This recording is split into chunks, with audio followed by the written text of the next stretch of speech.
têm os seus limites, suas responsabilidades, certo? Isso, tem hora que eles saem de um e vai para outro. Então, o transportador ele precisa ficar bem atento com relação a isso. Tem trecho de coleta, tem mercadorias que o próprio embarcador entrega no transportador. Olha só. Então, essa mercadoria ela não está averbada ainda. Tem muita operação de redespacho, tem muito transportador que acaba sendo redespacho de um. Deixa a mercadoria aqui e o transportador, o outro retira depois.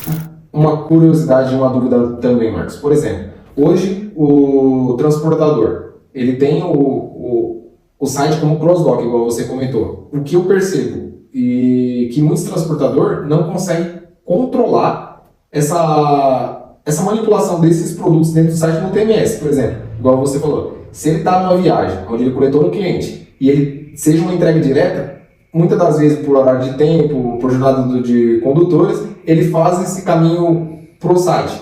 Só que ele não consegue, no sistema, no TMS interno, dar a entrada para o site para depois fazer a entrega direta, até porque é uma entrega direta. Sim. Se ele tem, vamos supor, uma operação quente, uma operação com muito transporte, ele junta todas essas mercadorias em um dia só no site, ele tem um acúmulo de mercadoria que muitas das vezes ele não está controlando, que entrou e que saiu. Vamos dizer que seja um site com um alto volume em valores, ele já tem os limites e sublimites internos. Se ele não está controlando também as entradas desses caminhões, digamos que ele já pode quebrar uma regra de seguro, certo? Ele pode quebrar uma regra até tanto do seguro de transporte quanto do próprio seguro empresarial. De repente ele contrata uma cobertura baixa, porque a cobertura de roubo ela é uma cobertura contratada à parte e entrando assim, fazendo um paralelo com o nosso plano de gestão de risco, as seguradoras, na aceitação dessa cobertura de roubo, conforme o valor que o transportador solicita para o corretor, dependendo do valor, a seguradora vai pedir os itens mandatórios,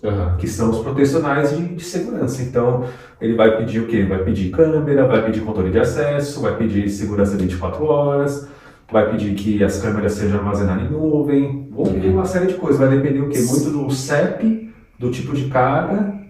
E tem uma coisa que muitas vezes o transportador não leva a sério, não que ele não leva a sério, ele acaba não olhando isso. Tem a parte perimetral também, né? Cerca, serpentina, condomínio e etc. Tem muitos protecionais que é exigido pela polícia. Isso, essa parte que você tocou é bem importante, porque esses protecionais são exigidos. Então, não adianta nada ele ter câmera, só que o acesso lateral é facilitado. Ou sempre gradil, né? Abertura, não tem algo controlando. Fala aí, Ô Marcos, eu queria então entender mais sobre isso. Por exemplo, a gente conhece muito da parte de transporte, tem o PGR, né? E para a parte empresarial, existe algum PGR? Como que funciona? Ou isso já vem descrito na pólice? Cada pólice ela é única, é isso? Cada pólice de seguro empresarial ela é única, ela é voltada para cada cliente conforme a análise que é feita. Por isso que eu gosto de trazer um ponto importante. O cliente ele sempre tem que buscar um corretor especialista nisso, porque não adianta o corretor chegar não entender da operação logística e não entender também da pólice. Da pólice. Então, assim, o corretor ele vai no cliente, entende o que o cliente precisa e mostra para ele as coberturas necessárias.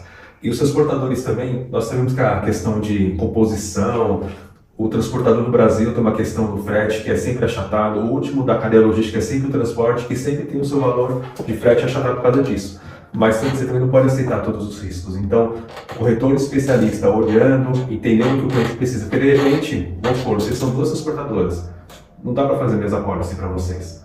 Você está no CEP, ele está em outro, você carrega um tipo de carga, ele carrega outro, sua operação é 24 horas, a dele é só das 8 às 6.